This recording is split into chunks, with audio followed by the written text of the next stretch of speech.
Glow Yard. Hey, we made it to summer. Let's get it. We made it to the finals, but we out for the summer. What an exciting season, what's next, I wonder. Relle and King with the glow, y'all done playback. When October comes, we said, Nico, run it back. We made it through the storm and we almost got the chip. We had some tough games, but now we ain't quit. We saw them boys come together, others fall apart. But most important thing, we saw our teams got hard. Luka making records and Kyrie making moves. When there's breaking news, Relle and King got it for you. When you wanna see some damn perspective views, I'll put you on YouTube, make you know who to shoot. Whether you wanna talk or vent or who's who, just keep it respectful to my Glow Yard crew. At WTN, just to speak to the panel, and welcome to the We Talk Mavs channel. Nico, run it back. Nico, run it back. Nico, run it back. When October comes, he said, Nico, run it back.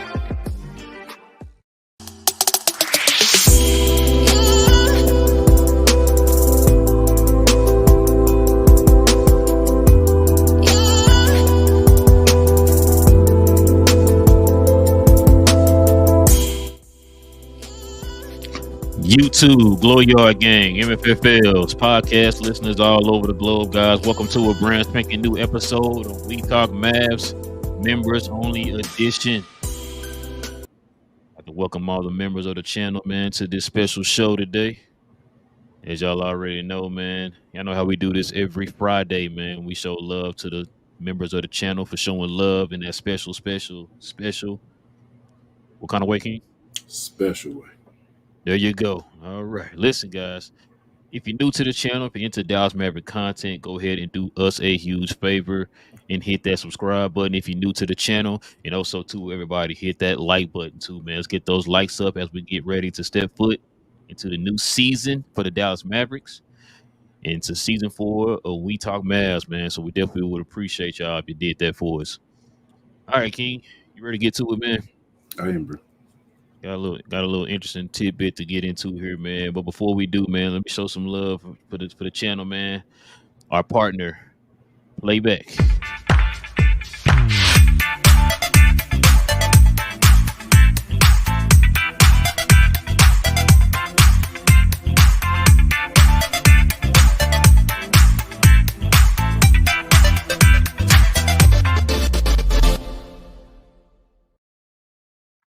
Yes, sir.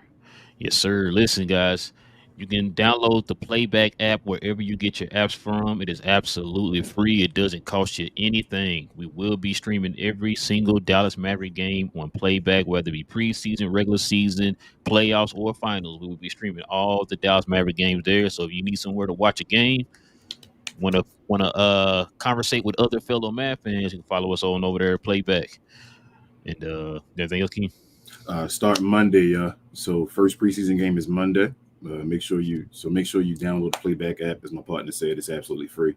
Also, though, this is the last members only show, or open members only show of the off season.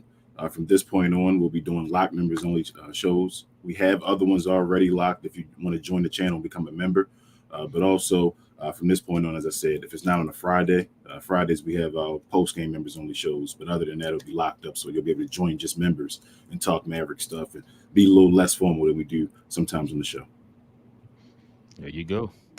So yeah, listen, guys, you always can become a member of the channel by simply hitting the join button. And also, too, man, like I said, if you're new to the channel, hit that subscribe button. And also, everybody hit that like button. Everybody hit that like button. All right, man. I know a lot of y'all saw the thumbnail. Shout out to old Tim Legler, man. He's done it again, man. Shout out to him. He seemed to be the only one who's champion for the Mavs and the national media. It sounds like he's watching the games. Legs. I was going to show this clip, man, of him, you know, his expectation for the Mavs. But King, I got a couple of videos I want to show you first, man. Before we get to the good, you got to show the bad first, man. That way it builds up to the good, make you feel better at the end, right? Check it out, man. I know y'all getting tired of seeing this guy. I know y'all getting tired of hearing this guy. But for some odd reason, he has the most to say. Hall of Famer. So oh yeah, he definitely a Hall of Famer, man. He's the Hall of Fame of idiots. Yeah, That's one Kendrick Perkins. Perk, what is your pep talk for this year's Thunder squad? Look, I don't want to hear about not having expectations. Damn it, the expectations is to get it done. At least make it to the NBA Finals. You're the only team in the Western Conference, in my opinion, that check all boxes. So what comes with that? It's a young team. So sacrificing individual goals, because when you set a goal high, like winning a championship, you're going to reach smaller goals on the way to that bigger goal. You have SGA, who's a young superstar in this league. You have Chet, who is going to be a young superstar in this league. You filled in the blanks with getting Isaiah Hartenstein and Alex Caruso. J-Dub is going to come into his own. You have shooting. Isaiah Joe is a sniper. You have all the pieces. Look, the fan base is going to be rocking. They're excited. I don't know if they still call it Brick City, whatever the case may be, but I know when you're playing well and you're dominating and you're shining light on the city, the fans are going to embrace you. This is your year to get to the NBA Finals. I don't want to hear nothing else. Hey, if I'm on the Thunder's roster, I'm feeling fired up after that pep talk from you, Big Perk.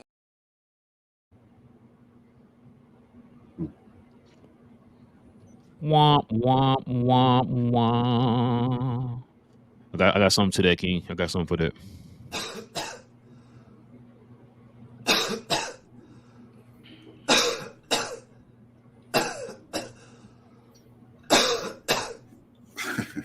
I could have gave you the real version of that.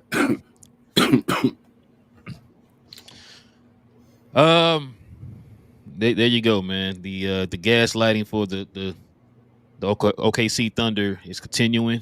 I saw some clips online, man, of different people talking. Why are we not talking about the Thunder? We need to talk about the Thunder more. So this is whole narrative going around, man, about the Thunder. Everybody's on board with the Thunder now. It seems like. You know how I told you before that national media is scripted. Everybody says the exact same thing. It is pretty much worded in a different way. Yep. I got an example for you here, King. I put this little clip together, man. This is a clip of different, and you tell me what you noticed at the theme of here in this clip. You have somebody who is going to be great on those catch and shoot threes, the corner threes. Defensively, though, swapping out Derrick Jones Jr. for Klay Thompson at 34 years old. We know the injuries have been an issue. Getting Alex Caruso and Isaiah Hartenstein. I just have a problem with looking at the Dallas Mavericks and wondering who's going to guard that's out there. If they're going to it all the way. And yeah, you might say, Luka, you got to go score 50 all the time like that. So I'm saying they added shooting. Now they lost some defense. There were things that they lost, but they added. And obviously Derek Lively's rim pressure and gravity, and then a host of other shooters. So they lose a little defensively, obviously. We'll talk about that here in a second. Yeah, I mean, I love the combination of both of your analysis because NBA champions are typically top three in both offense and defense. The Mavs might have their work cut out for them defensively. Just a theme there, King.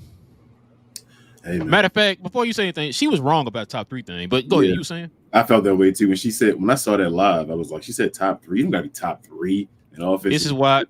Hey, shout out to Sinead, though, man. I'm gonna promise. I love Sinead. I really do. Come on, man.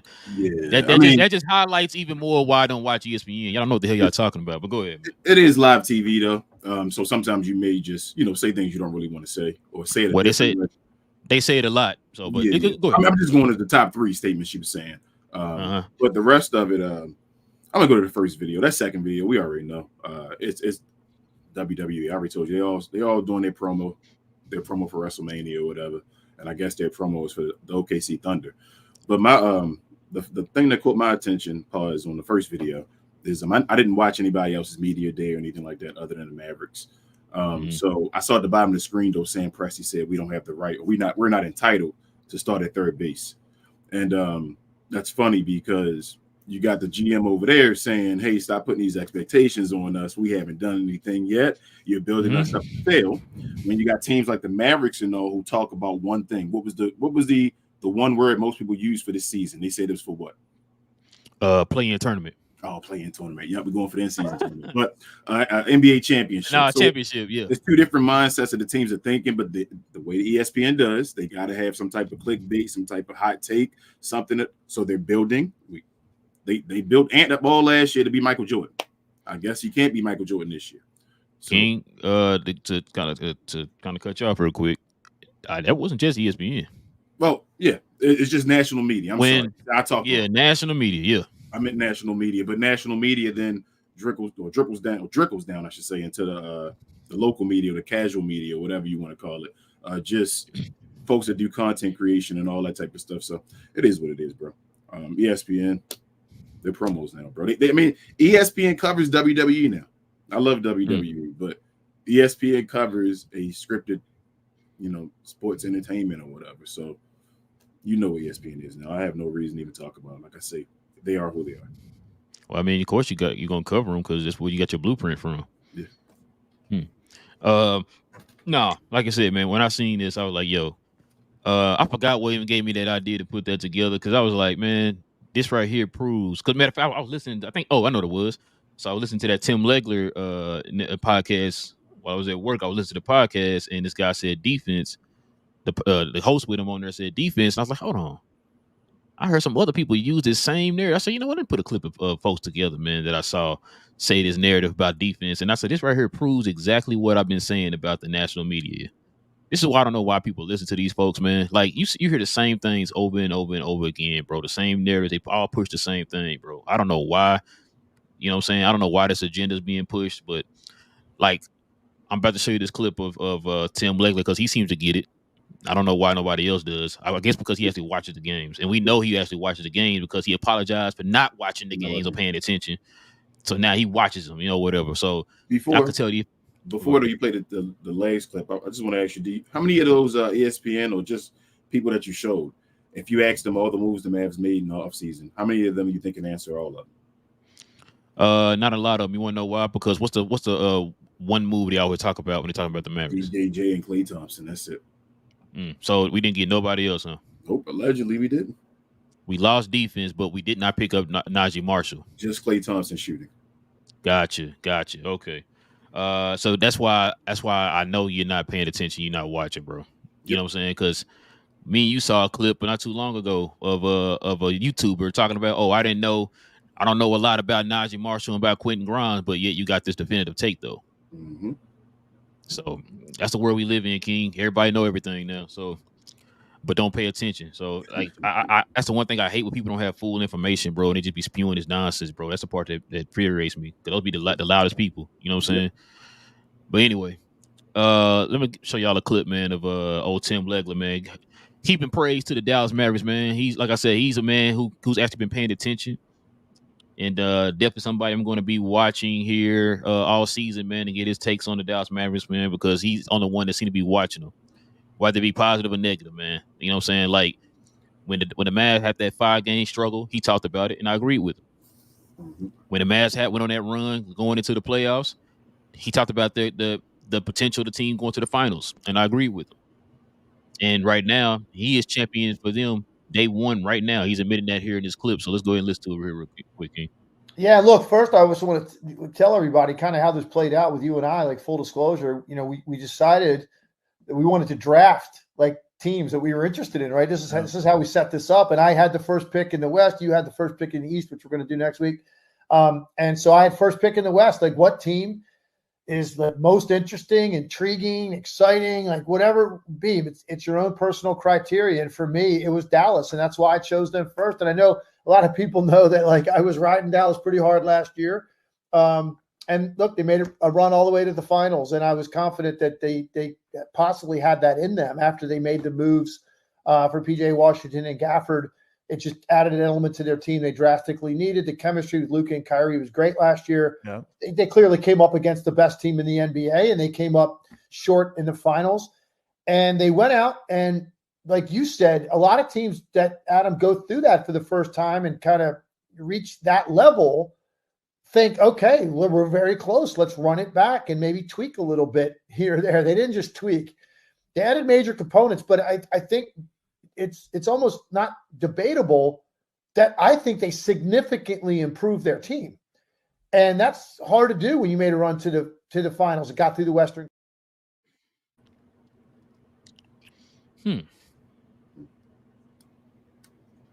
Sound like a man that would have been paying attention this offseason, King.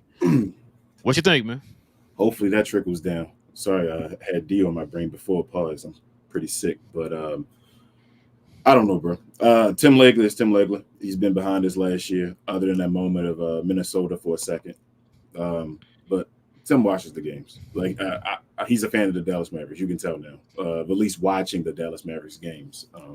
So, I mean, when you want real opinion or something at least close to it, where it's at least as non-biased as it can be, Tim Legler is the guy to go watch as far as national attention. But I don't know, because he's right beside the dude for Denver that said that we lost so much defense with DJJ. So I don't know, bro. Oh, so too, he guess who his most interesting team is? The Oklahoma City Thunder. What'd you say? How'd you know? How'd you know? Boy, you're a psychic, boy. I like that, King. I like that. Why have I not heard anything negative about the OKC Thunder's pickups? Like you know how the Mavericks, it's two-sided. It's like, well, this could be the good outcome of the coin if you flip it this way, or you could flip it this way and it could be the bad outcome of the coin. Why don't I hear that for OKC though? It's like OKC picked up a perfect squad. It's like these guys have just yes, I guess. well, because listen, I saw a video, and matter of fact, man, what's the dude named Greenberg, older coach, glasses, crap. What's the dude name? Is the last name Greenberg? Where we at? ESPN. Older. You talking about what's the two? Mike Greenberg? No, not Mike Greenberg. I think this guy's last name is Greenberg. I cannot think his name, but if you've seen him, you'll know who I'm talking about. Because he made a comment on one of the clips I was looking for. I saw him on there. He made a comment. Oh, he's just like, we gotta talk about OKC. Why would I talk about them enough? And now this old stuff just riled up. Mm-hmm. And the one thing he said was, man, they make these moves. Like, remember I was joking. I said, oh man, they make the greatest moves in the history of mankind. The way he was talking, King, when he mentioned the fact that, they got a Hartenstein. Like, wait, who? Oh, they picked up Olajuwon? Prime Olajuwon? Let me ask you. Who was they picked up Orlando Shaq? Who was better, Eric Dampier his last year in Golden State or Hartenstein his last year in Bro, give me Eric Dampier last year in Golden State. Bro, I don't know what we talking about. This is what wild. What are we talking about with Hartenstein, bro? Wow, bro. I don't listen. 30 million. Hold on. I was just going to touch on that. Listen, when you tell me they went and got a $50 million guy who played to play center, who's really not the greatest defensive center in New York, they could have simply kept that guy for cheaper, right? If he was so great, right? They could have. What are we talking about then? I have no clue, bro. Like, I don't understand, bro. Like, these dudes are sitting here glazing the hell out. I've never heard nobody glaze Isaiah Hartenstein like this, bro. In any shape, form, or fashion, bro. All of a sudden, this dude is the greatest piece to be added to a team in the history of sports. Bro. The highlight of that clip now, bro. The highlight of his season last year was finding out he was bright skinned. That's all. I didn't know anything else about it. Bro. Isaiah Hartenstein was just a piece that was missed, that was there to fill up a void while Mitchell Robinson wasn't there. They were missing Mitchell Robinson. They gave that guy $30 million a year for 3 years. And like you said, if he had stayed in New York, who's going to be a starting center? Mitchell Robinson would be the starting center. When Mitchell Robinson came back, he would have been a starting center. Or should I say, if he was healthy from the beginning of the season, he would have been the starting center of the New York Knicks. If Cat had got traded to the Knicks and Isaiah Hartenstein was still there, who the starting center? Cat. Okay. So that's what I'm saying. Like, I don't understand. This dude, and he also highlighted Caruso. It was like, yo, man, Caruso, and you just added Caruso and Hartenstein. I'm thinking the way he talking, he's like, yo, did they just add Pippen and Jordan and they promised on? Did he add Penny and Shaq? Kobe Shaq? D-Wade Shaq? LeBron Shaq? Like, I like the bald eagle, man. Pause. But I mean, I don't even think right now, based off availability, like he a better player than like a KCP. Listen, like this, and that's another thing too. Like, people look at like ESPN ought to be smarter than this. This is y'all jobs. Mm-hmm. They don't deep dive into stuff. They look at stuff on the surface. Yep. Do you not understand? I've said this before. Do you not understand who was running that offense last year for OKC? I guess Giddey and Shea. Pretty much Giddey was their point guard because you had Shea initiating the offense as far as scoring. That was his job to score. Shea get you a little 5 assists here, whatever, 6 assists here, or whatever, right? He said a little 5, 6. You know, like a little 5 or 6. You know what I'm saying? And I'll give you 9 or 10. So I'm just telling you, like, that's what a point guard does. But the point I'm making is, he was like he can play make. He wasn't really a point guard, right? As far as Shea Gilgeous, right? He's a combo kind of guy. it's kind of like what Devin Booker was when Chris Paul was over there. Chris Paul was your point guard, but yeah, he could play make. Yes. This guy here is going to be asked to, now you're going to have to facilitate and play make. You have to do both jobs now because Giddey's not there. Because Caruso's not a point guard. I don't think that's He going to can happen. play make. I don't think that's going to happen, bro. I think they setting SGA up to try to do more. Like Devin Booker. Okay. That's what I'm saying. Like, you setting him up to do. If I said he's going to have to play make and facilitate. Yeah, they're trying to make him MVP. Like, bro, listen, how'd that work out for Booker? I'm saying the same thing. What happened with Booker? I ain't got to go that far, King. Minus last year, how'd that work out for SGA the previous years? Nobody looks at that type of stuff, right? Like, if I said, you look at the surfacey stuff. Oh, yeah, they had this guy, it's over. Do you not wonder how that fits? You're talking about a guy who was playing primarily off the ball and just free playing out there without having to worry about setting nobody else up. You had Giddey to do that for you because Giddey wasn't a huge scorer. So just set guys up or whatever, right? Now you got to ask him to do that. So now you're asking him to score and set guys up at the same time, bro. And let's see how effective that is. But for their offense to flow. But Richard said they got Richard said they drafted a point guard. I think they're gonna have to use him. They have no point guard. No, they might have drafted a point guard, but he's not starting. No, I'm agreeing with you. I'm just saying. I'm actually agreeing with you. What I'm saying is they're gonna have a problem. Remember Phoenix last year when we yelled? What were they missing? A lot of teams when we yelled, that's not something you just give up. Listen, they was missing point guard last year. The first thing people were telling us was, "Oh, well, Booker gonna be facilitating," and then we heard those rumors that, "Oh, Ashley's gonna be Bill facilitating," and how'd that work out for them? It didn't work out. Now now what did they do this year in offseason? What did they grab? I believe they got what that thing called a point guard. What they got? And now we all saying they could be possibly a top 6 seed in the NBA, right?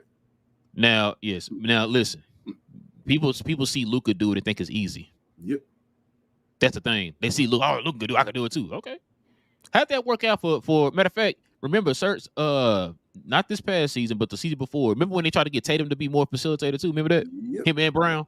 Yeah. And what they ended up doing? No point guard. What happened? they got two back guys who could ball handle and facilitate in their front court. I mean, in their back court. So, like I said, it's not going to be easy, bro. Like, people think like, oh, just add this guy, that guy. Like, okay, you got to look at how these pieces fit. Look how these pieces fit. And then go back to the Kendrick Perkins thing. Everything Kendrick Perkins said that the Oklahoma City Thunder check off on their boxes. Don't we not check that off too? We don't check off defense. Gotcha. My bad. I'm sorry. We the worst defensive team in the league. I'm sorry. My bad. We got PJ Washington. We got Najee Marshall. We got Quentin Grimes. We got two of the best. We got the best center duo in the league. We got post defense. Both of them are post defenders, but we got post defense. We got rim protection. We got rebound. We got perimeter defending. We got perimeter defending. We got scoring. We got shooting. We got we got assist makers now. Like, we got playmakers. We got playmakers at the highest level. I don't. Like I said, it is what it is. That's the last show before the season, right? Let's get it. Let's get it. That's why I asked this before. That's why I keep asking when we had different guests on, what weakness do we have on this team now, King? In the previous years, you can go into the season saying, dang, we need a center. Dang, we need more ball handling. Dang, we need some size on the wing. Blah, blah, blah. We have all that now. Yep. You got depth, like you said. You got two superstars. You got a star. You got wing depth. You got ball handling, and you have size, and you have post defense. Yep. I don't understand what they're talking about. What are y'all looking at? They're looking at that one, and that's another thing too, King. They look at I said this on the round table, bro. They look at the Clay edition, and they're expecting Clay to be 2016 Clay. We're not asking Clay to be 2016 Clay. We're asking him to come in and do exactly what you did last year. Mm-hmm. Can you do that here? As a matter of fact, you're going to do it even more, in my opinion, you're going to do it even more efficiently because you got two guys that's going to command as much Luka, like Andy said, Luka had commanded the most attention out of anybody in the league, and it was way down here at the bottom was number 2. Yep. Do you what was it? Do you think OKC has interior defense? I'm not scared of Hartenstein.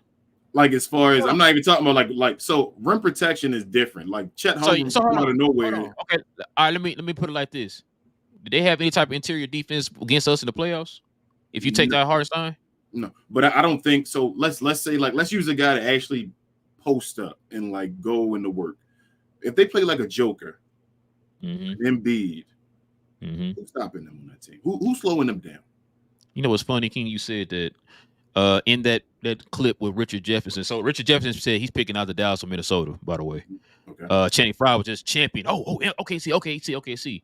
And I think Richard Jefferson pretty much said the reason why he's not on board with the OKC thing is like what you just asked. Are they really going to be able to stop? He said those other teams that he's talking about have actual size. Yep. How is OKC going to stop that? You saw what we did to them in the playoffs. They got which is why they got a Hartenstein. Yep. What do you have after that? Nothing. Exactly. I'll rest my case. I don't understand. Nobody. Like Hartenstein's not stopping Joker. We saw what like a Lively and the Gaffer did to try to make life difficult for him last year. But I don't see Hartenstein doing that. Like Joker's going to barbecue chicken Hartenstein. Listen, they putting a lot of pressure on Hartenstein, bro. They put a lot of pressure on their team. And I think that's why Sam Presti said. I think Sam Presti said that for a reason. I've read looking at the bottom of the screen. We are not entitled to start at third base. And I'm like, Sam, I understand what you're saying. Sam, they setting you up. They setting Sam up. So I don't think they have a point guard. I really, unless that, like I said, Richard talking about this rookie, and he maybe by the end of the season he's starting and all, but they paid money for Caruso and Hartenstein, so I'm expecting them that. They're going to be as long as they can. Yeah. So I just like you don't pay $30 million for like a placeholder for 3 years, 90 million really. Like, so it's not a 1 year deal. I think, man, I don't know. Neither one of the moves scare me. Like Caruso's a nice player. He's a nice defensive wing guy you can throw at Luka instead of Lou Dort, I guess. But other than that, like the playmaking, you better not put. What I'm saying is, I'm not saying put him on. I'm just saying another guy you can throw. Did you not see what Luka did to him when he played them in Chicago, bro? Luka does that to Lou Dort. Everybody. I'm just saying another guy they going to throw at him as far as a defender. There was nobody else. At least Lou Dort has some kind of, he heavy. So you could try to get physical with him. Man, look, he can't get physical with him. You don't think try to out quick him? You don't think that's what they got Caruso for as well? Another body to throw it. No, I'll probably throw it like Kyrie. Well, Lou Dort not gonna be able to play, right? Lou Dort on the bench now. So they gotta play Caruso. That's what I'm saying. Like, Lou Dort's on the bench. He doesn't start. Wait, no. Oh, yeah, right. I'm gonna say no, because he got what's name before. Oh, you right. Hold on. J-Dub, so start Chet, lineup is it's Hartenstein, Chet, J-Dub, Shea, and Caruso. Unless they put J-Dub on Luka. Come on, bro. It's another body to throw at Luka. Now, I'm not saying my statement wasn't to say it's going to be successful. I just think that's they putting Lou Dort on the bench. What's going to happen in the playoffs? Somebody got to play Luka. It's not going to be Shea Gilgeous. Who gonna chase Clay around on the court? I think it's easier this year. I think 5 is where we go. Remember last year should have been 5. I think it's 5 this year if we play them in the playoffs. I'm not worried about OKC Thunder. I think we way better than them now. Like last year was okay. Come on, find a way. Let's do this. They look good. They're young. I'm not worried about OKC this year at all. Listen, man, Luka did what he did against these fools last year. Hurt.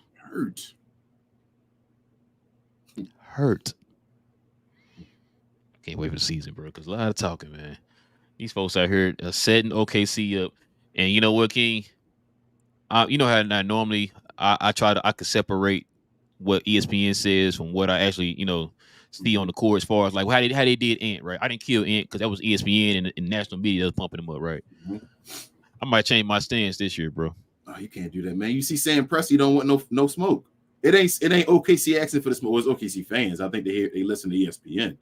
That's why I kind of like I mean, you can do it with the fans, but don't take it to the players though. You feel me? Like I'm not gonna take it to the players because they don't want smoke.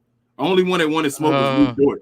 he the guy that wanted smoke, that was doing stuff. So I'm like, all right, Lou Dort, we can play the torture chamber and all that. But like Sam Presti trying to get out that smoke, I feel like. But everybody like, nah, okay. Hey, he trying to get. Hey, Sam Presti trying to get ahead of it day one. He dodge hear it. that.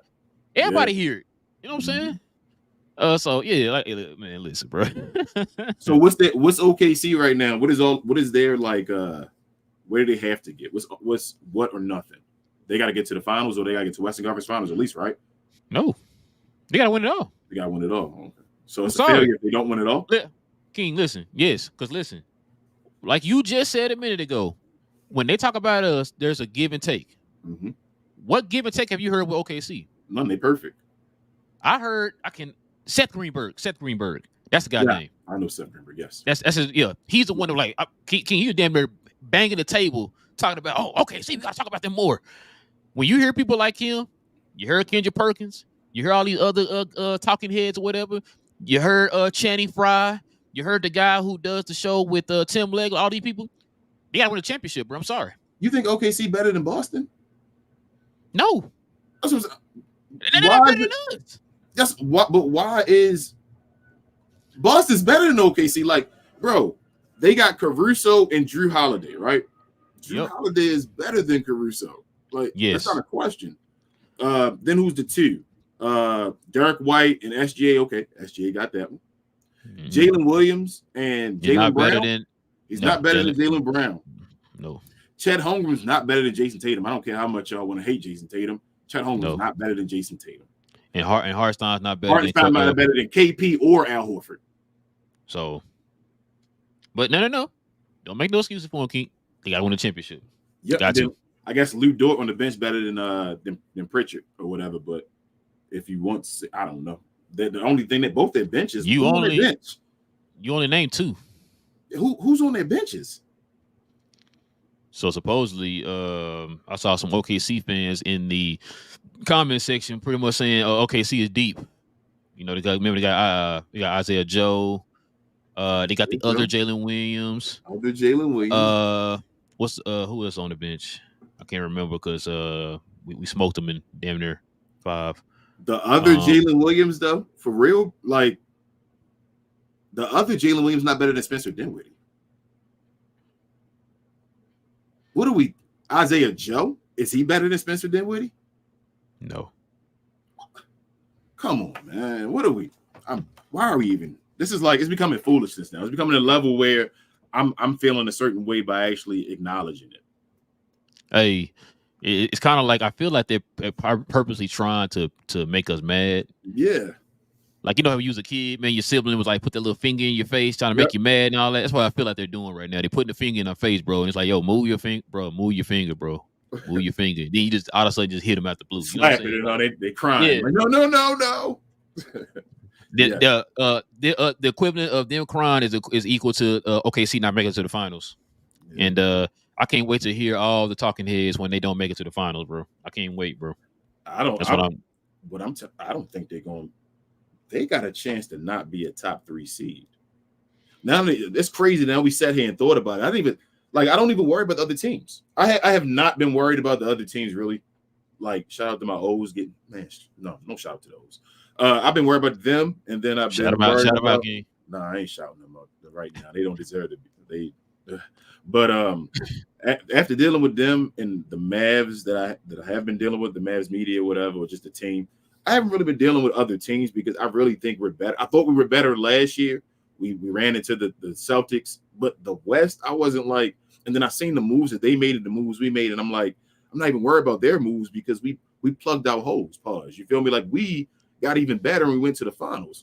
So when we sat down just a second ago and you started just talking about, Alex Caruso, and I'm like, damn, he's starting, and no Josh Giddey and all. I'm like, they really don't have a point guard anymore at all.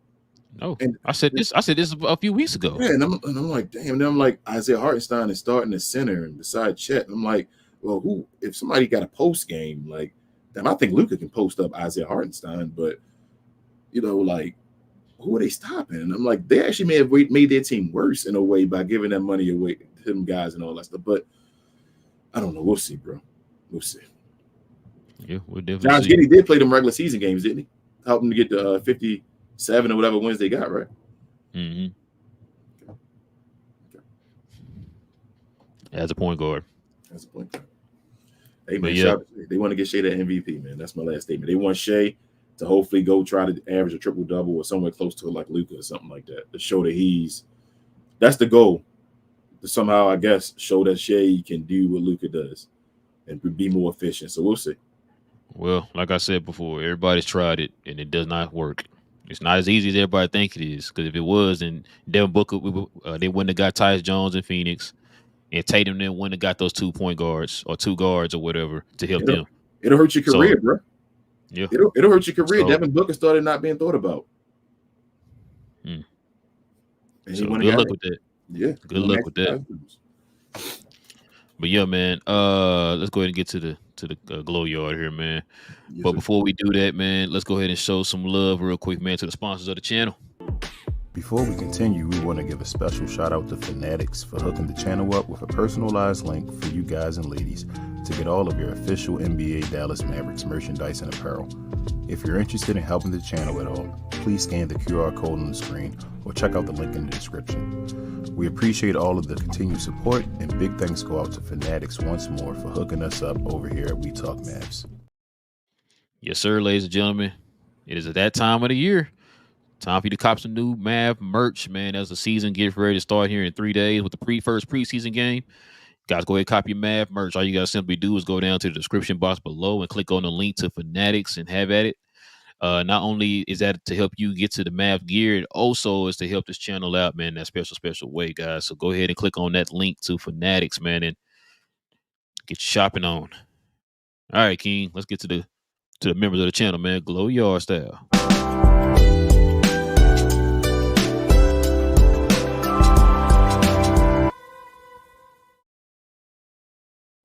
All right, man. Y'all know how this works, man. Listen, if you are coming up on stage, guys, we only ask for 3 things. All right.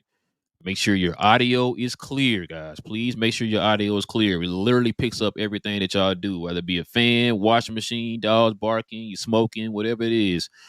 All that stuff pops up when the audio is set to podcast mode, guys. So we ask that you please not have anything in the background. Make sure your audio is clear. And also, too, if any super chats come up on the screen, y'all, we have to stop and address the super chat. So please pay attention to the screen. So when we pop it up on the screen, you're not still talking. We still trying to get that super chat in, all right? Because those people paid their hard-earned money to get their question and comment in. And we got to take the time to answer that. So those 3 things is very simple, y'all. So before we bring up the people, man, let me start with these 3 super chats here, King. So you won't start cussing, man. Joe with the 499, don't know. Of course, he's a Glow Yard member. Says Reverend Relle is getting the congregation all fired up this morning past the collection plate. Amen. Hallelujah.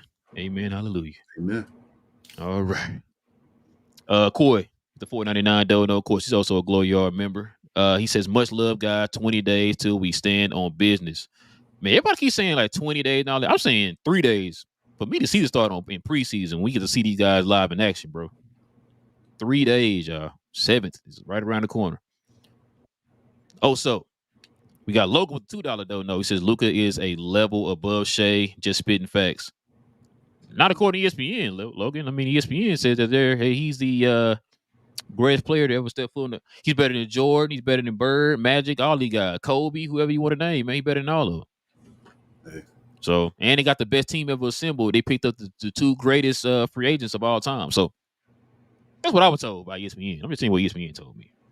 We appreciate all you guys. But also, Rob, before you go, let me shout out my mom. Happy birthday.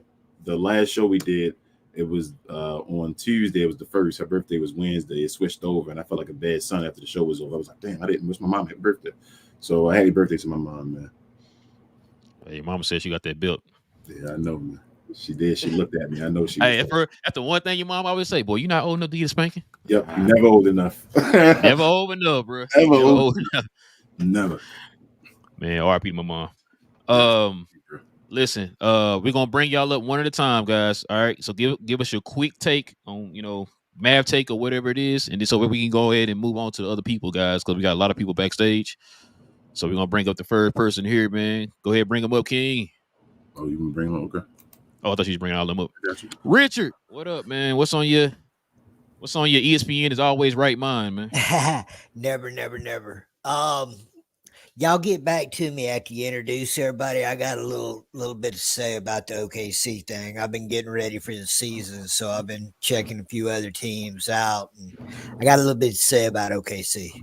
All right. Let me find out you a fan, Richard. All right. All right, bring up the next one here. Hey, Nancy. Hey guys. So quickly, I'll just say it's kind of funny to me how everybody seems to forget how good Giddey was during the regular season with facilitating. I know he struggled in the playoffs, but he's a good reason and a good portion of why they ended up going so far. And that seems to be lost on everybody all of a sudden. If you remember, Skip Bayless used to talk about it all the time. You know, how much he's underrated in that aspect. And another thing, I thought it was really cool how the owners invited the entire team over for the training camp to get kicked off and started in Vegas. I agree. I agree too. All right, King, bring up the next. Yes, sir. Is it TG to the blank and K in the building? I think Yes, it is. sir. Host of the Best Damn Mavs pregame show. I got it that time. Hey, We're gonna shake some things up, you know, pregame show wise. But what's up, y'all? How y'all doing, man? Man, not bad, man. Word on the street is you got your Kendrick Perkins jersey already pressed and creased and ready to go, man. Not Kendrick Perkins. No. You know, I don't know what it is. I don't know why it is. It's making me think of why is Gamora. I don't know why it is, like why the Dallas Mavericks continue to be overlooked, not respected. Like they come up with these things. Oh, the defense. I'm like, relax. DJJ ain't even starting for the Clippers. Like, what are we talking about here? So it's just like, yeah, the Mavericks improved on so many aspects, and they want to harp on one position where obviously the defense is not going to be as good as DJJ's. I get that, but the offense is going to be 10 times better than it was with DJJ. So it's just, I don't know. It is the funniest thing, like to hear Kendrick Perkins coping, trying to make the Thunder look like they are title contenders. They got to show it first. They got to make the finals first. Like, not just him. It's not just him, TGK. I know, and it's just, I don't know. It's like we go through this over and over and over, and it happens to us a lot where we start going off on the media, and it's like you're paid to study the game, to watch the game, and yet you don't know the game continuously. Like it's insane. And in any corporate world, if you don't know your job good enough, what happens? You get fired. Right. So I just don't understand. I understand the ESPN business. We need clicks perspective, but from legitimizing how you talk about the sport, you're underselling yourself and you're hurting yourself in the long run. All right, man. Let's get the next guy up here. We got Johnny B in the build. Oh, my bad. Go again. We got what up, Johnny B? I heard you the advocate for OKC, man. Yeah, what's that word? No, man. Listen, if you go on my Twitter feed, man, you will see that I'm fighting the good fight against. I know. Yeah, like I got my foot on their neck. I breathe at all. Like it would be no OKC praise on my timeline. You know what I mean? But I just don't. Like I said, I don't get it. Like I don't get where all this praise came from a team who never made out the second round. I don't get how you go from the second round to you a championship contender all of a sudden. I don't understand. But that's just me. But we'll see. I don't think any of us understand Johnny B. Because I had a debate with Marcel yesterday because he had them as championship contenders, and I'm like, how? Like, what have they done to make you think that they are championship contenders? I still think in them. I think Memphis is going to be better than OKC, and that's okay. On say the five. Hold on, let me get this super chat in before we get the next person up here. He said, "What's good, guys?" He said, "This is Lies, by the way. He's been a 20-month member. Lies one of our day oneers." He said, "What's good, guys? What's your opinion on Kidd and Stein interview? Kidd wanted to implement some version of the triangle offense. Great show as always. I'm not gonna lie to you. I didn't listen to the Stein Kidd interview, so I can't really give my opinion on it. But implement some of the triangle. I mean, look, you gotta try something, man. You gotta try something. Yeah, they're gonna have to do wrinkles and all. Like we're at a different level now. We need different offenses. Like this team is just legit. That's the truth. And at the end of the day, if we fail, it's gonna fall on Jason Kidd as well. So he better do as much as he can. Like this. Oh my goodness, a triangle offense. That'd be amazing. I like it though. That's gonna be interesting. All right, man. Let's get the next guy up. What up, Ruggs? So, guys. Not much, man. Word on the street is that you think that ESPN is always right about the Mavs, man. Is that true? Yeah, I mean, as long as it's Legler on ESPN. Did he get his contract re-upped? Because I thought he was supposed to be getting let go, or his contract was up or something. Wait, hold on. You said let go from ESPN? Well, just like they didn't re-sign his contract, but I guess they did. Interesting. Interesting. I'm gonna say if he got let that go, was on his podcast. That he was saying that, right? Yeah, it's a podcast. Oh, so he might not be on ESPN. Now, you see that? What did I say before? Can you remember when I told you the second cuts? Yep. Notice the people that they're cutting, the knowledgeable people. They're cutting those guys, and you extend guys like, yep, you extended personalities. So I wouldn't be surprised. So if you do good at your job, you get fired. Yeah.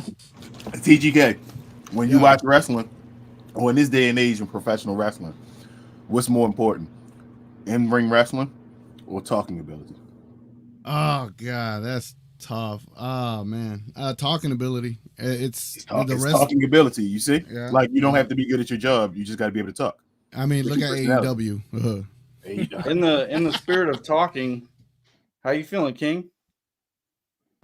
Not so great. I'm dealing with sickness, of everything, of baseball, of just life right now. My chest, like it's just a bad time right now. But luckily, the Mavs are right around the corner though, so hopefully it's not a bad season. I'm hoping, knock on wood. I ain't gonna be no bad season. I wouldn't have put your house on it, man. Ain't gonna be no bad season. Man, Tim Bontemps told me it might be. Oh no, not Tim Bontemps. Jeez. Wait, did he really say that? A piece of work. No, it's just. No, he didn't. He didn't say nothing that crazy. No, he didn't say nothing bad. I'm just messing around. He said something nice about us, and I just ain't falling for anything he says about the Dallas Mavericks. Like I don't care if it's good or bad or negative. Like I ain't listening. He got us as one of the top in the West. He went out top three. The normal top three are Dallas. Minnesota. Top three in the lottery. Cause that don't sound like Tim Bontemps. So, guys, I do like the one thing Leg started out by saying, too, though, is that Dallas needed to get out fast and come out of the gate swinging there, basically, in order to be in the top three, at least, or otherwise it's going to hurt Luka's chances of getting MVP. Yep, I've been saying that. They got to come out the gate swinging, man. They can't come out here with this 20 games. No 20 games. Not doing that. They're gonna find a way to give it to Shea or Edwards. Like, but I'm just Luka has to legit be the number one seed, score 30 points and have 12 assists per game for no one to say no one else deserves it over him. TGK, Luka got to finish above them. Yeah, what it is. Like Luka has to. They cannot be above him in the standings. If they're above him in the standings, they're going to find a way to say no. But then they'll just say that he has Kai and Klay Thompson. That's all. Yeah, but the thing is, I think for the first time they're legitimately trying to say. I mean, I know he's always been up there at the top, but you can't wave away the fact that the guys brought two teams to the Western Conference Finals in 2 out of the last 3 years and pretend like the guy had nothing to do with it and always try to give everybody else credit. The problem with the Dallas Mavericks, and Leg said it yesterday, is they're barely battling to even be in a play-in or a playoff situation instead of coming out and dominating, and because then people can't try to pretend you're not as good as what you are. They can make excuses for it, but they can't try to pretend. I mean, we were battling just to be a play-in team last year, even after the trade. The year before, I know we missed the playoffs the year before. Right, exactly. My question to everyone, if the Mavericks go to the finals and win the championship this year, are they the Western Conference team of the 2020 so far? Should be. Should be. Is it there being that we made the Western Conference Finals 3 times now, the Finals 2 times, and won a championship? They're the team of the Western Conference, right, for the 2020s. It would make sense. Okay. But of course, the media won't say it. Nope. No, it'll be Denver. Yeah, the dynasty. The dynasty. Yeah, Denver's still a dynasty. Yeah, they're still a dynasty. They've gotten worse the last 2 years. Somehow they're still. No, Nancy. They didn't get worse. They're the best team still assembled. That's what ESPN was telling me. I heard everybody, they all say, as long as the Joker there, they got a chance to win a championship. I'm like, damn, he gonna win a championship by himself? I just saw him as a 6 seed before, and he was struggling. Now, the Nuggets is playing right now against the Celtics. What's going on right now, that game out in overseas? Yeah, it started at 9:00. Oh, dang. Okay. Yeah, I didn't even know. We finally got some preseason action. But yeah, no, like I said, man, they these are the same people, bro. Like y'all saw Wendy's high five. They had the Nuggets up there. But didn't we just see a segment before Wendy did that? Probably like maybe was it a month ago, King, or maybe 3 weeks ago, where ESPN was questioning Denver's moves because they've been losing folks over the last 2 years. Now all of a sudden they flipped that switch and was like, you know what? Never mind. We ignore that. I'm told that they're still a dynasty. Just remember, they're a dynasty. Oh, Rel, I've had people say this to me as recently, I think it's last show, that ESPN hates the Joker. So I don't understand that. I've never seen ESPN disrespect the Joker other than Kendrick Perkins. The only people that tell the truth, if you want to know what the real truth is you look at the Vegas lines. That's who knows the truth. And Vegas has them at 6 or something. Yeah, Vegas has top 3 in the West, right? Has this at 2 in the whole league. He got 2 in the league. Tie for second. Vegas got us at 49. Right? Vegas got us at 49 wins. 1 Boston and then 2 is Dallas. No, I don't think that's Vegas that was doing it. That was somebody else, a Legion Hoops or something like that had us at 49 wins or something like that. Vegas got us like second in the whole league, I think. Johnny B. Hey, Relle and King, who do you think Chris was talking about when he said he made the remark about somebody being really not happy with how we were perceived as in the finals? I mean, that's what I was thinking. Luka, and you can definitely hear the chip on Kyrie's. Yeah, either Kyrie or Luka. I mean, that to me, those 2 guys more so than all the rest of them, and Luka's competitive nature. I mean, they're not even trying to sugarcoat how they feel they ended the season or even what they're expecting as far as anything less than a championship this year. This is the first time since the bubble season that I've seen Luka come into the season, and I'm looking at him. I haven't seen him in a jersey yet, but he's looking like bubble Luka. And if he's bubble Luka from the beginning of the season, this is it. I just think this is it. I just hope he's not bubble wrap Luka. I know, right? Oh, my bad, Glenn. TGK almost got crucified for that, but go ahead, Glenn. What's up, guys? Not much, man. What's on your mind, man?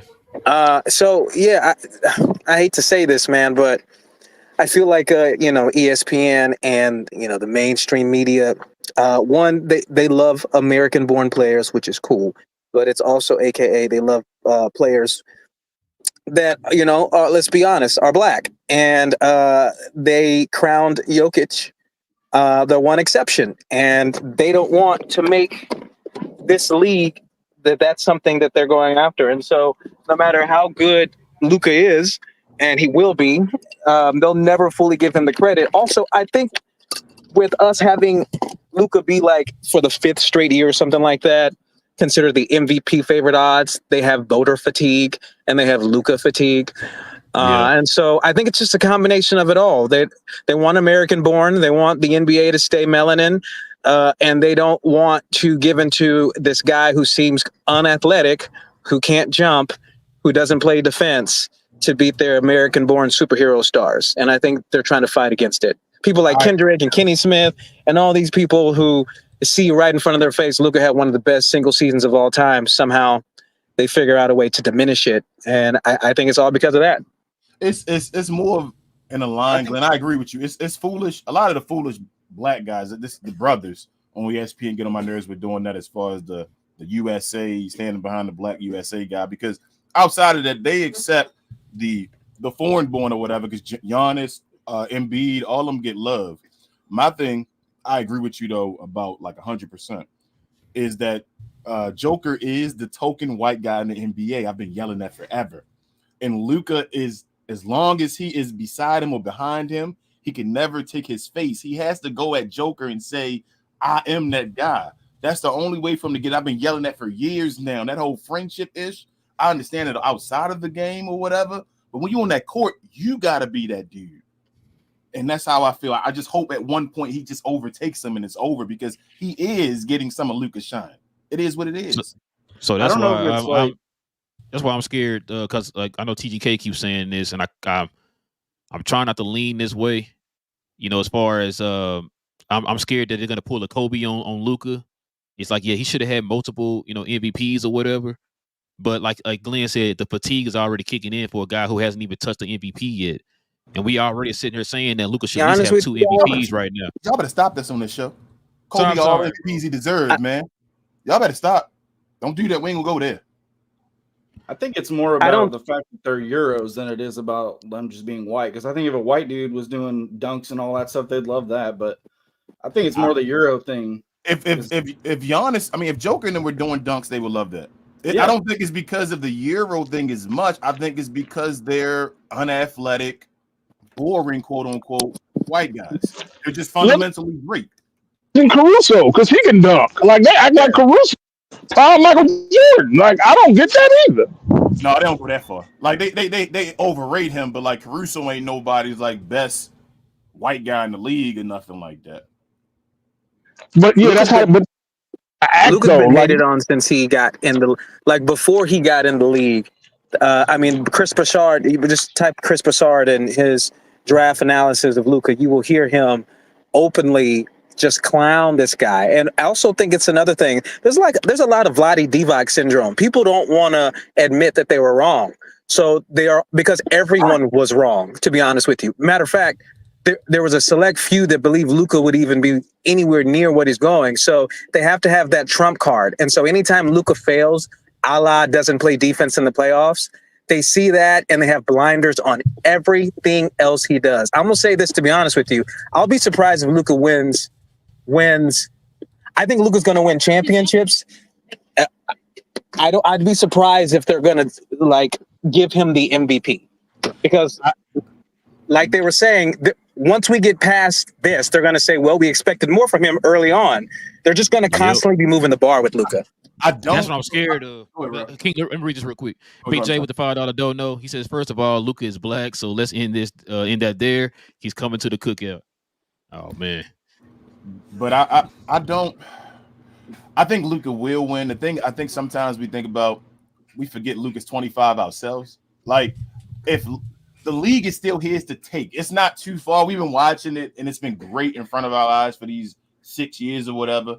But like, I guess it's a pause. But he still, if he wins an MVP in the championship this year, the league is still his. Like, so if he was to somehow win the MVP and get the championship with Dallas this year, I think he's the unanimous best player in the league. So if Luka just got one MVP, would y'all be cool with that? No, he should get more than that. But I think if he gets it now, no. I'm not saying he should. He should have had 2. Exactly, he should have had 2 at least. 2. Yeah, this should be a start one. But even Jordan though, when Jordan got his, it was years before when they said he could have. Luka has to. So Kobe was behind Shaq. Luka's never been behind nobody. That's a part of the reason why Kobe don't have as many MVPs as well. Once Luka starts to win, it's his. I really believe the issue is that they're trying to. It's their blocking. They're stiff arming Luka from the finish line.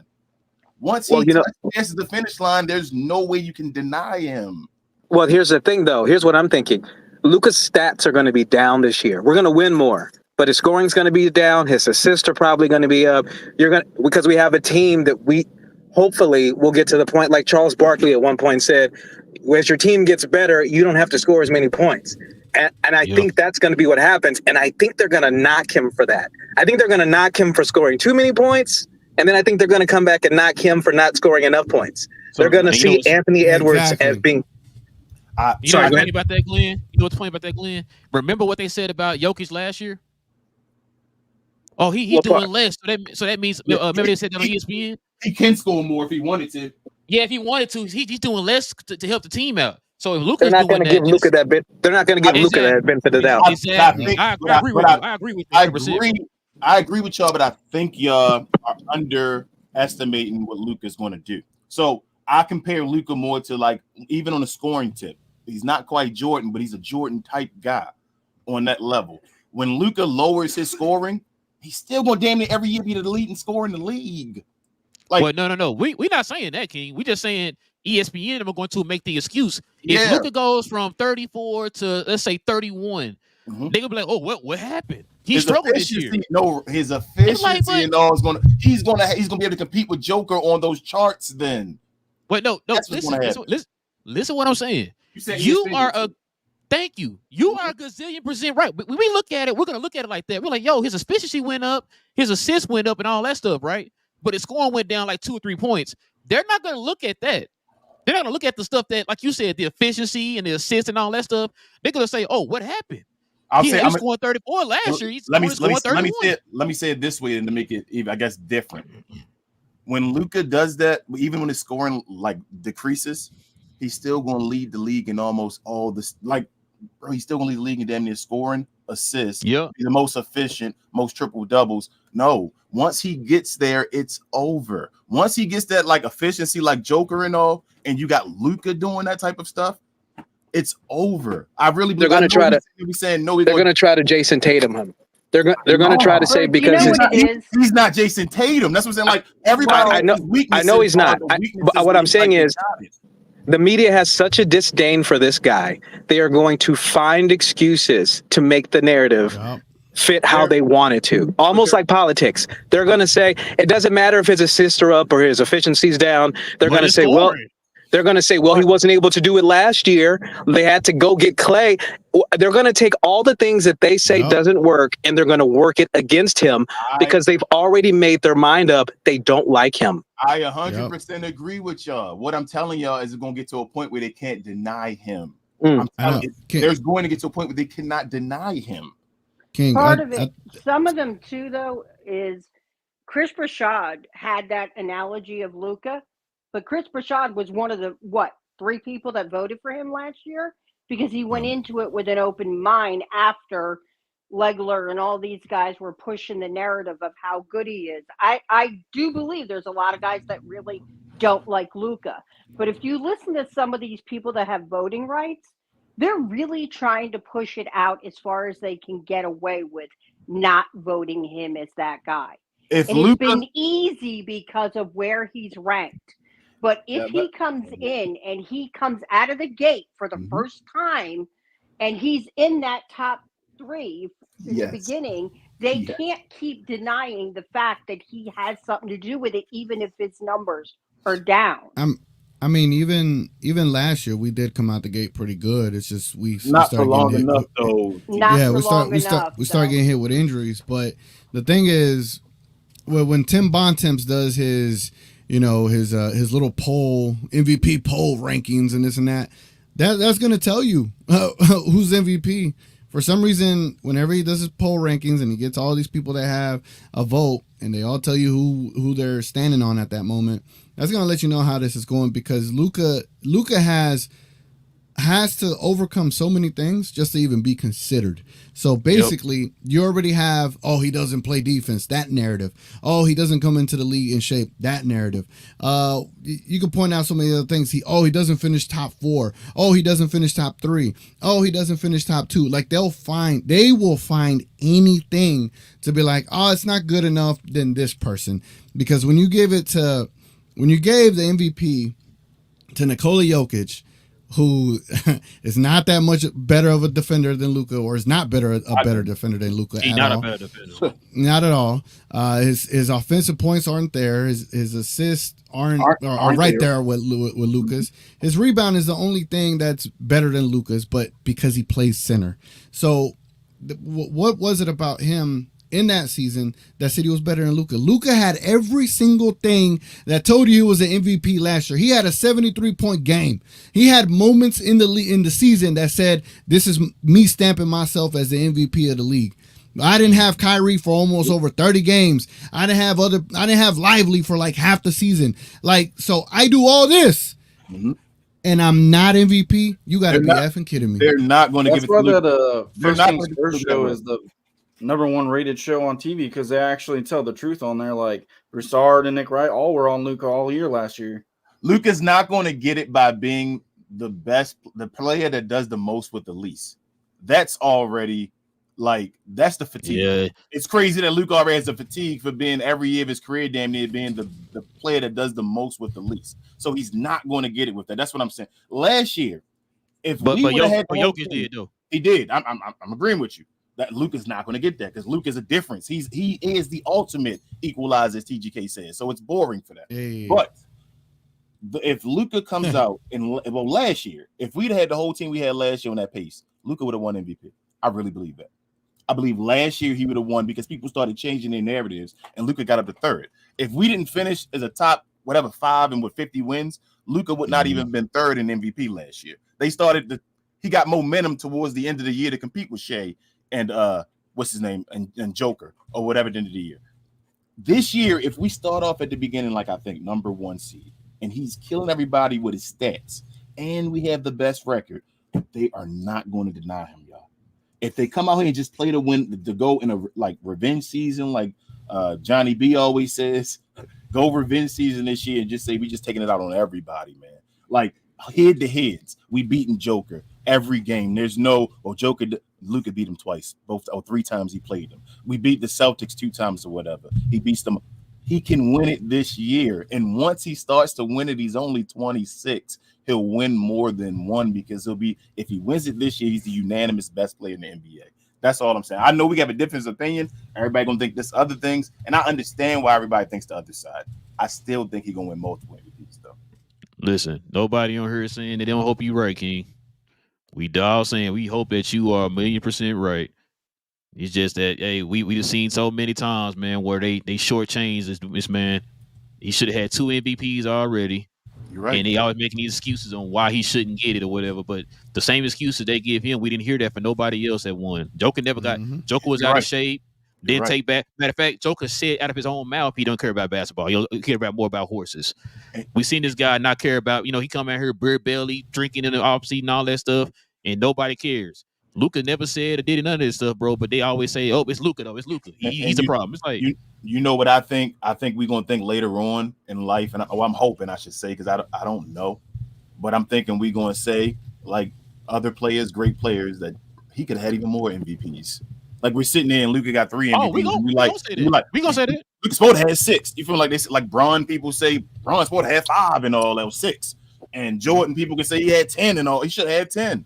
I think at the end of the day, we're going to, in hindsight, once it becomes hindsight, we're going to sit back and laugh and say that type of stuff. They still going to hurt him because he should have had more. When you arguing in the barbershop and all, you use numbers. Men lie, women lie, numbers don't. TGK and the argument that's deaded now is that he doesn't make anybody better or that he doesn't have players that want to play with him. Because why did Kyrie sign there in the offseason when he could have gone to LA where he wanted to go in the first place? And why did Clay decide to go to Dallas out of all places rather than go to his hometown Lakers? Like, because they see that he's the greatest and they wanted to play with him because they knew they'd make him better. They never spin the narrative that way. Like even after they planted that BS story about players not wanting to play with him, when players actively choose him and the Mavericks over the Lakers, they downgrade the talent. It's Clay. He went 0 for 10. Is he really a star? It's like, okay, we're actively seeing these narratives being torn down. So then ESPN has to go and muddy, oh, well, Clay's not really that good of a player, and this and this and this. And so I like what Nancy said. We're going to win championships. Chris Broussard, the only reason why he came around on Luka is because his take looked so bad so many years later that he had to reverse take and let everyone know that he did that. Once we win a championship or two, that's what the whole league's going to be. Everyone's going to rewrite the narrative, and it's going to be like everyone's always been for Luka. Yes, it's like WWE. Whatever else. What you said, Glenn, I said this on the show. I said this when Kyrie was, when it was rumors he was going to LA before he came that offseason, when he was talking about signing with LA, not him, but the media was talking about him signing with LA. They were talking about it being the greatest fit. You know, he's going to be the greatest teammate, all this old stuff. But as soon as he came to Dallas, that's when they down talked Kyrie. Oh, he's going to be a locker room problem. Oh, Luka's going to want to leave, all this old stuff. Same thing with Clay. When it was looking like Clay was going to LA, his dad is there. He's from LA. He was a fan growing up, all that. Oh, man, it's going to be the greatest fit, man. It's going to revive Clay's career. Clay's one of the second, he's the second greatest shooter of all time, blah, blah, blah. But like you said, as soon as he came to Dallas, I mean, he did go 0 for 10 in that last game. Or, you know, Clay ain't been the same since, X time or whatever. It's like they always down talking when he comes to the Mavericks, but whenever going to the Lakers, oh, my God, he would have been the greatest players of all time. Are y'all 100% sure Tim McMahon going to be the one to stay here and write for the Dallas Mavericks? I hope not, but that's what I'm saying. Hindsight happens. If Luka and them go out there and win championships, he sells. He'll be the one that sells and all that. You can't, as ESPN, be against the guy that sells. That's foolishness. Like, you just setting yourself to fail. That's not good business. So if he becomes that and he has a guy over there that doesn't really care, they'll find a replacement, a guy that will do things that Luka loves, and like it will change. Just win. We should be happy Tim McMahon's here because Jason Kidd neutered him last year, and Tim McMahon ain't been the same since with the whole write something effing nice. Tim McMahon ain't came and Kidd or any Maverick the same way since Jason Kidd verbally assaulted him. Glenn, he doesn't to them. He will still do it on ESPN shows. If you watch like Hoop Collective and all that stuff, yeah, he will. He just don't talk to them in front of their face no more about that stuff. Tim McMahon still clowns the Mavericks when he has to, or when he finds a time to in front of Tim Bontemps and them. And I don't Brian, know about y'all, but I'm really, really excited to see like what Quentin Grimes brings. Like, I really feel like it could go either way, but I really feel like it's going to be a good thing. Like, I think he's going to be like his best version of himself. I agree. I think everybody can be the best version of themselves. It's going to be the best version of the team. He's somebody nobody's really like talking about, but like if he's Josh Green plus a 3-point shot, like, I mean, Josh Green kind of a little bit later on, but like, I mean, Josh Green can, like dribble, if he can drive without just throwing the ball up in the air and off the backboard and off the shot clock and all that stuff. Like, Josh Green was more like a Rip Hamilton 3-point shooter. When you go off of percentages, not off of volume, like Josh Green's not a good 3-point shooter. He's by the numbers, he can get to 40%, but that's like shooting, you feel me, like 1 out of 1.7 or something like that a game or something. It's just like he doesn't shoot enough to be a great 3-point shooter. You need volume and efficiency, I felt, to be a great 3-point shooter. Klay Thompson shoots damn near 10 threes a game, shooting 39%. That's a great 3-point shooter. So if going back to Quentin Grimes, what is he coming here for? Defense, right? We picked up him. We picked up Najee Marshall. That's why when I keep hearing everybody say we lost Derrick Jones Jr., and I asked Relle earlier, like, how many of these guys you think actually know all the additions that the Mavericks made this offseason?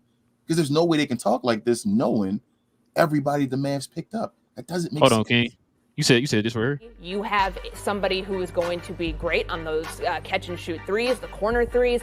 Defensively, though, swapping out Derrick Jones Jr. for Klay Thompson at 34 years old. We know the injuries have been an issue. Getting Alex Caruso and Isaiah Hartenstein. I just have a problem with looking at the Dallas Mavericks and wondering who's going to guard that's out there. If they're going to it all the way. And yeah, you might say, Luka, you got to go score 50 all the time like that. So I'm saying they added shooting. Now they lost some defense. There were things that they lost, but they added. And obviously Derek Lively's rim pressure and gravity, and then a host of other shooters. So they lose a little defensively, obviously. We'll talk about that here in a second. Yeah, I mean, I love the combination of both of your analysis because NBA champions are typically top 3 in both offense and defense. The Mavs might have their work cut out for them defensively. What you talking about? Yep, That's sounds wild. What I'm talking about. They They lost JJ. That's it. And you see Tim Legler. Tim Legler didn't say that. Tim Legler said they got much better after the finals.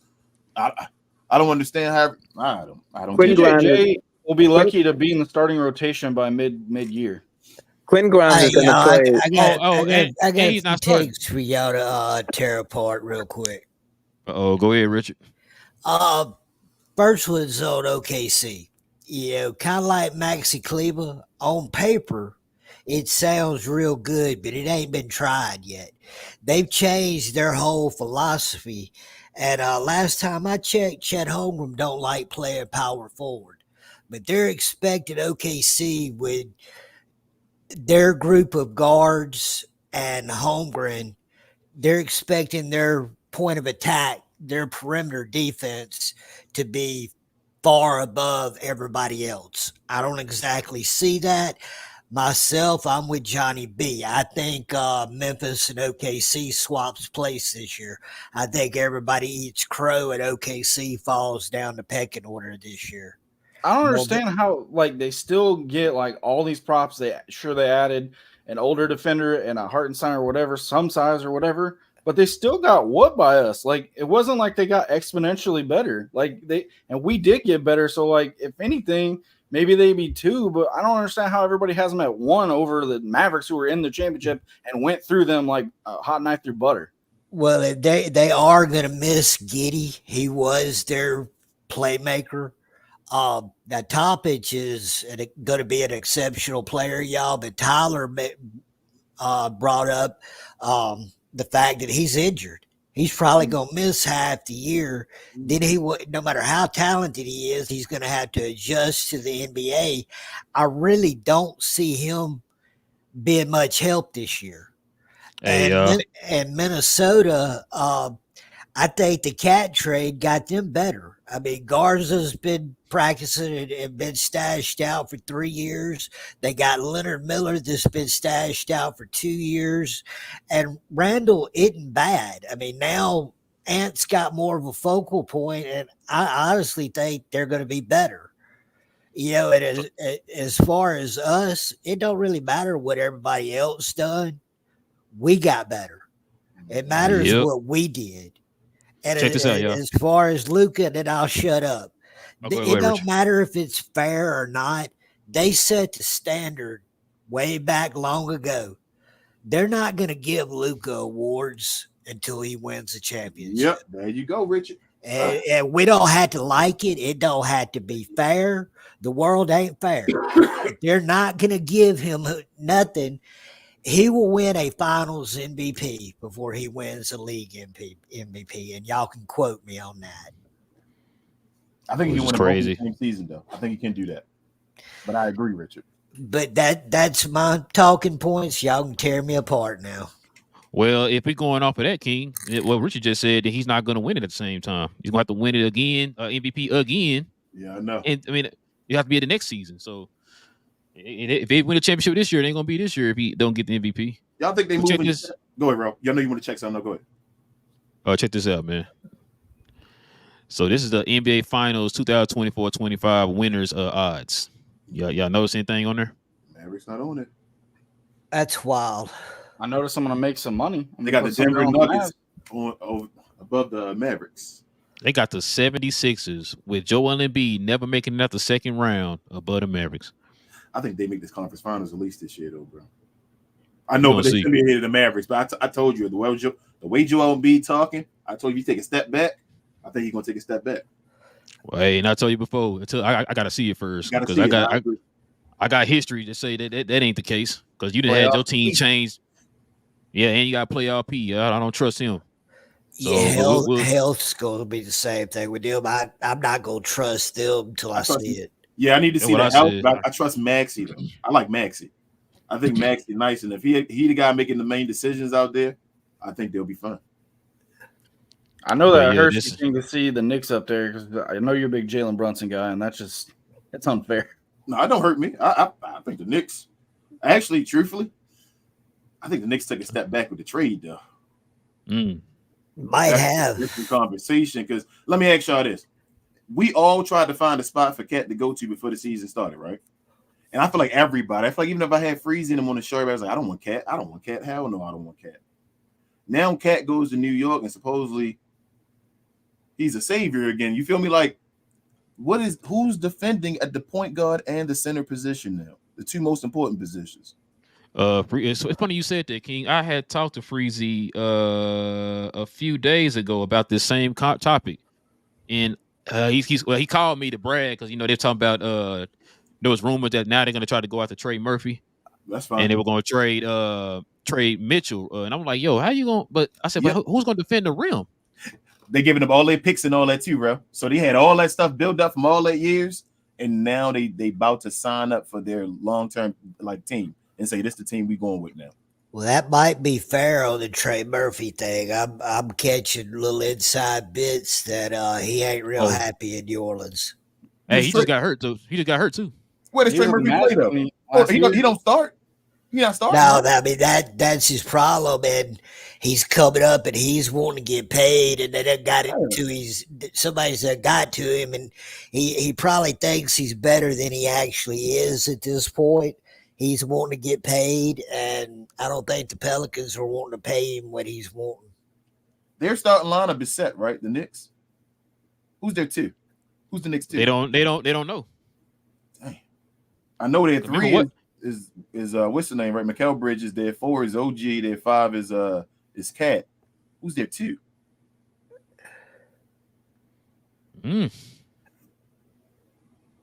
See, people don't think, man. They always sit back. Like Mitchell Robinson is hurt again, right? So he gonna miss time. Cat got to play. Is Hart there too? Who? Hart? Oh yeah, Josh Hart is there. Is Josh Hart there too? Yeah, he's still there, but he's not a shooting guard though. You gonna be there too? I guess, but you're not a shooting guard. But check this out, King. You remember this little prediction I made? Got a bold prediction, fellas. So you see the way the Timberwolves are playing right now, right? Without Cat. Yep. Cat's not gonna be on that team next year. Are they going to try to bring Cat back and going to screw themselves over by doing that? I think they're going to trade. I'm going to make a bold prediction. I don't normally do this. I think Cat's gone. But do you think? Got a bold prediction, fellas. Cat gone. I seen the writing on the wall, man. I think we all knew that they were trying to get rid of Cat. I didn't know they were going to be able to do it though. I didn't think nobody was going to take it. That's what I'm saying. The Knicks actually gave up a draft pick for this dude. They gave But remember, we said this when we was on the rounds on the crossover. We said this to what we're trying to tell Damon.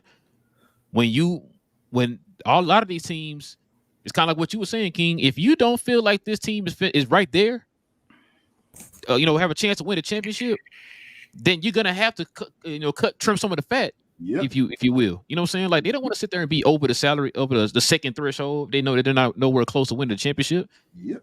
Like bro, that team last year pretty much got swept in West Conference Finals. You're not close. Yeah, they set it up for Ant. I was pretty excited about that trade actually because I meant KD wasn't coming there. True, but they did that for Ant though, bro. So we all talked about it during the offseason, talked about Cat making that $60 million and they about to be locked in. It's about to be crazy. This is gonna be their team. They're gonna rock with, and they had no draft picks because of that move they made with Rudy Gobert and all that. So they had to get something. They had to change up that team and get some type of draft capital just in case. Because I don't think Minnesota think they're going to win a championship yet. Like it's just being real. Like these GMs know.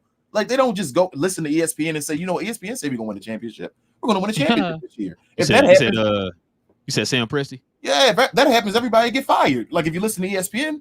But I mean, they like their little young point guard, but I mean, there again, how many teams win with a rookie point guard? Rudy Gobert still can't prove he can play in the playoffs. They don't think that would be foolish to lock in that team and say that's done when you got a 22-year-old that everybody's saying could be one of the faces of the NBA that's going to be coming up for a contract and all that stuff at one point. And you got to say, well, you stuck with this team because we can't make any other moves. They had to do something just in case stuff didn't in case Ant wanted to make movement. Like Ant said, hey, we need this guy. We need to try. They needed something, and they had to get rid of Cat. So with that, like New York, I know the Julius Randle thing, and that's wild because I know Freezy loved Julius Randle and Rudy Gobert technically come off their books at the end of the year.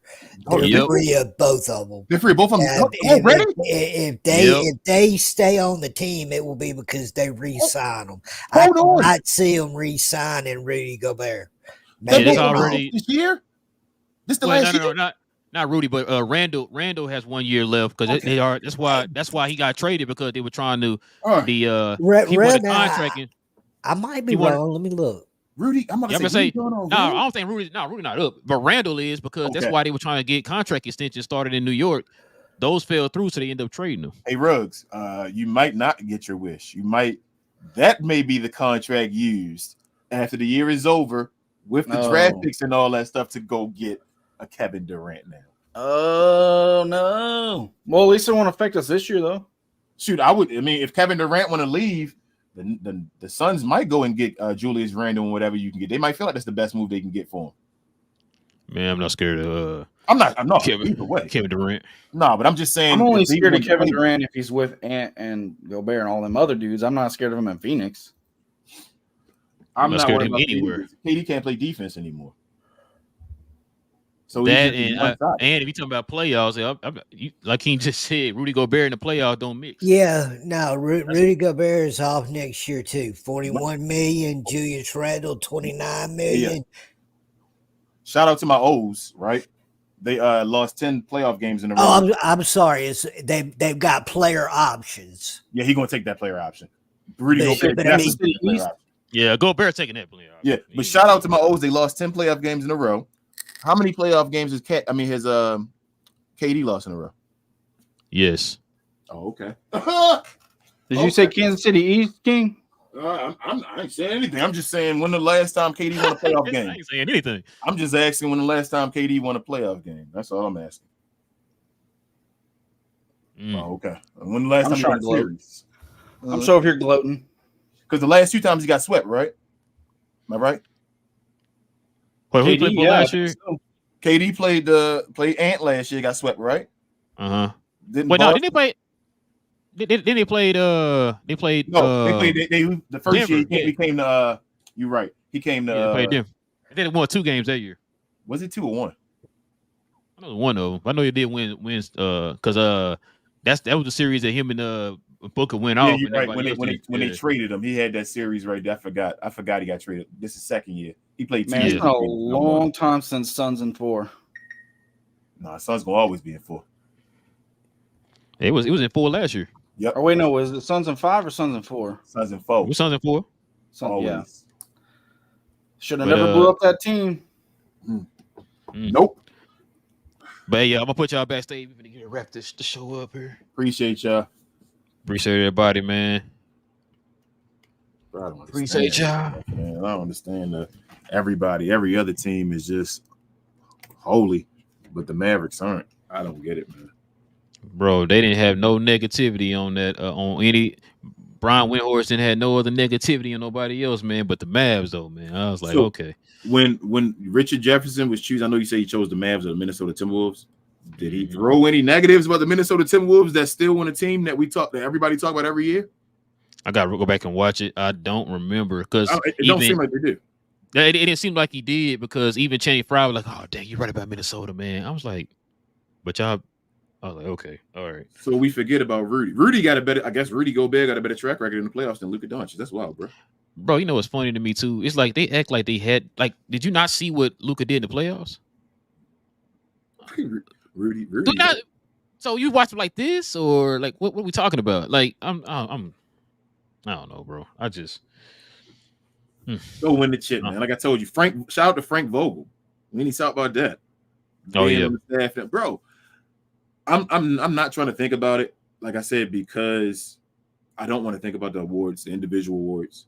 But I feel like if they just go and take care of business, and if this year is just a serious year where it ain't about playing games, it's about just beating folks. Like this ain't buddy when we on that court. We got dogs and all that. I think they're going like sweep awards, bro. I think we'll get a bunch of awards. I think Klay can win Sixth Man of the Year. We saw Klay talking about Najee, saying Najee is incredible and all that. So I think he has no problem if Najee got to play over him. I'm ready. Let's just get the season started. Well, you're gonna see the first game on Monday, man. Yes, sir. Luka's not gonna play though because he got hurt, but it's nothing serious. But I think it's more like just rest him or whatever, kind of get him prepared for the regular season. But yeah, we play Memphis, right? So, yeah, Memphis on Monday. You think we still gonna win? Yeah. Okay. I think we can too. Okay. Yeah, that's what I'm talking about. He said no Luka, and he's still like, yeah, I think we can still go win this game. I'll tell you before. I said, listen, we got the kind of team where I don't feel like we're gonna lose games no more, man. With Luka not playing. But I think we still gonna lose games, but we ain't gonna lose as many. We're gonna be able to win a bunch more. It ain't gonna be none of that 1-7, 0-8s, and all that. Ain't gonna be none of that, bro. We should be able to stay at least. I think we can stay over 500 without Luka. Yep, like barely over 500, if not like. Like if we had this team without Luka, I think we could be like a 5th seed or 6th seed. Ooh, I think we'd be a playing team. You think we'd be playing? Yeah, I think we'd be a playing team. I think we'd be around that 7-8. I'll say 6-7. I mean, that's fine. After 6 is playing. You feel me? So that's what I'm saying. I think around that 7-8 seed. But either way, I think we can make the playoffs. How about that? That's crazy to think we can make the playoffs without Luka on this team. But yeah, man. Listen, we definitely appreciate everybody. With health. Go ahead. Yeah, with health. We definitely appreciate everybody, man. Rocking with your boys today, man. Appreciate the members joining us here on stage, man. Conversating about the Mavs. Listen, man, if you want to become a member of the channel, simply do this right here. Hit that join button next to the subscribe button, guys. And if you're on the iPhone, you have to go through Safari, YouTube, desktop version of your iPhone and click join that way. But other than that, everybody else can hit join.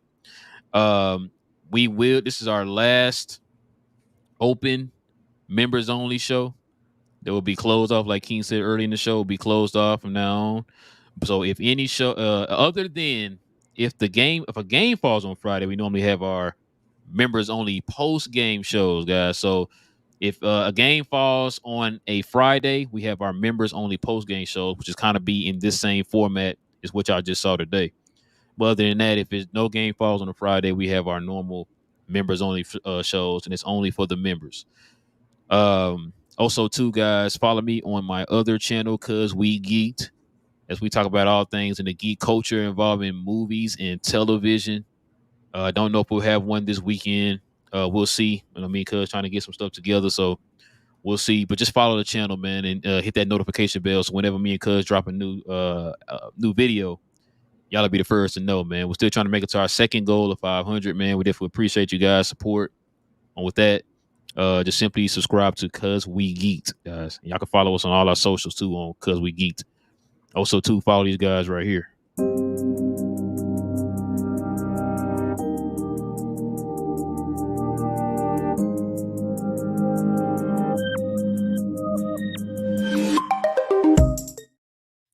You can follow Jay and Will podcast here on YouTube as well. They cover all things in the NFL. They have pregame shows every Sunday morning, guys. You guys can follow them on there if you're into football. If you're into NFL talk and into football, you're definitely in the right place with those guys, man. Go ahead and subscribe to their channel and help them get to their first 100, man. Like I said, they just started their channel. Been working with me for a while here on GlowSun. So we ask that you guys kind of help them support them and help grow their channel too, man. The same way y'all helped us grow ours. Is there anything else I'm missing, King? Share, more share. I like it's an equivalent of a share, guys. On our way to our next goal, 5th goal of 3K subscribers. I think we're less than 40 away from there. Love to get there before the season starts on Monday. But either way, if you can share, tell someone about us. Tell a friend's friend or whatever. And join us here as we talk Mavs, man. Yes, sir. So we're about to get ready to end the show. But before we do, man, let's go ahead and run that clip back, man, of old Tim Legler showing love to the Mavs, man. Until then, guys, we catch y'all later. Peace. Go Mavs. Well, as a matter of fact, I'm sorry. We'll see y'all on Monday for season 4 of We Talk Mavs and for the beginning of the Mavs season, guys, as they play Minnesota, Memphis Grizzlies on Monday, guys. So you guys can follow us here Join us here on Monday after the post game, and also too, follow us on Playback, guys. You guys can watch the game. We will be streaming the game on Playback, guys. Absolutely free. You can follow us on under Glow Sun Production. Download the app wherever you get your apps from, guys. It's absolutely free. You guys can follow us on Playback. But other than that, man, here's Tim Legler, and we'll see y'all later, man. Go Mavs.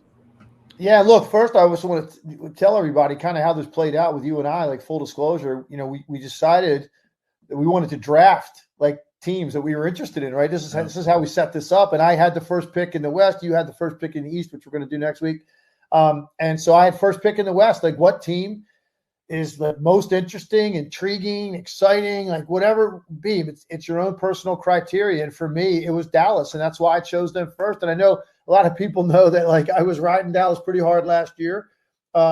And look, they made a run all the way to the finals. And I was confident that they possibly had that in them after they made the moves for PJ Washington and Gafford. It just added an element to their team they drastically needed. The chemistry with Luka and Kyrie was great last year. Yeah. They clearly came up against the best team in the NBA, and they came up short in the finals. And they went out and, like you said, a lot of teams that, Adam, go through that for the first time and kind of reach that level think, okay, well, we're very close. Let's run it back and maybe tweak a little bit here or there. They didn't just tweak. They added major components, but I think it's almost not debatable that I think they significantly improved their team. And that's hard to do when you